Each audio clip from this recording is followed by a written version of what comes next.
નમસ્તે મિત્રો, સ્વાગત છે તમારું આપણી યુટ્યુબ ચેનલ રત્નોતરમાં। તો આજે આપણે જોઈશું કે સારથી ચેરિટેબલ ટ્રસ્ટમાં અલગ અલગ પોસ્ટ માટે જાહેરાત બહાર પાડવામાં આવેલી છે। સૌપ્રથમ પોસ્ટની આપણે વાત કરીએ તો કે બ્લોક પ્રોજેક્ટ કોર્ડિનેટર ડાંગ જિલ્લામાં આ જગ્યા ખાલી છે। શૈક્ષણિક લાયકાતની વાત કરીએ તો કે એગ્રીકલ્ચર બેકગ્રાઉન્ડ, ઓર્ગેનિક સર્ટિફિકેશનનો અનુભવ હોવો જોઈએ।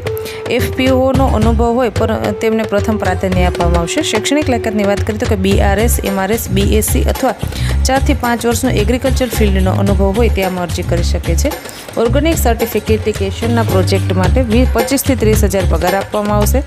EPFOનો પ્રોજેક્ટ માટે 15 થી 20 હજારનો પગાર આપવામાં આવશે અને ડાંગ જિલ્લામાં રહેવા માટેની તૈયારી હોવી જોઈએ। જે પણ નોકરી તમને મળે તેમાં તમારે ડાંગ જિલ્લામાં રહેવું ફરજિયાત છે। ત્યારબાદ વાત કરીએ તો કુકાસણ ઓફિસ પ્રોજેક્ટ મેનેજર એગ્રોનોમી 20 થી 25 હજાર સેલેરી છે અને અભ્યાસ માંગેલો છે એગ્રીકલ્ચર।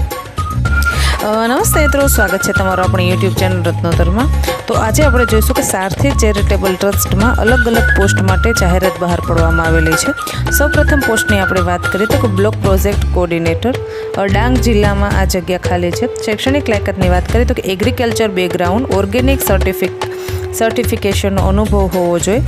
FPOનો અનુભવ હોય પર તેમને પ્રથમ પ્રાધાન્ય આપવામાં આવશે। શૈક્ષણિક લાયકાતની વાત કરીએ તો કે BRS, MRS, BSc અથવા 4 થી 5 વર્ષનો એગ્રીકલ્ચર ફિલ્ડનો અનુભવ હોય ત્યાં અરજી કરી શકે છે। ઓર્ગેનિક સર્ટિફિકેશનના પ્રોજેક્ટ માટે 25 થી 30 હજાર પગાર આપવામાં આવશે। EPFOનો પ્રોજેક્ટ માટે 15 થી 20 હજારનો પગાર આપવામાં આવશે અને ડાંગ જિલ્લામાં રહેવા માટેની તૈયારી હોવી જોઈએ। જે પણ નોકરી તમને મળે તેમાં તમારે ડાંગ જિલ્લામાં રહેવું ફરજિયાત છે। ત્યારબાદ વાત કરીએ તો કુકાસણ ઓફિસ પ્રોજેક્ટ મેનેજર એગ્રોનોમી 20 થી 25 હજાર સેલેરી છે અને અભ્યાસ માંગેલો છે એગ્રીકલ્ચર।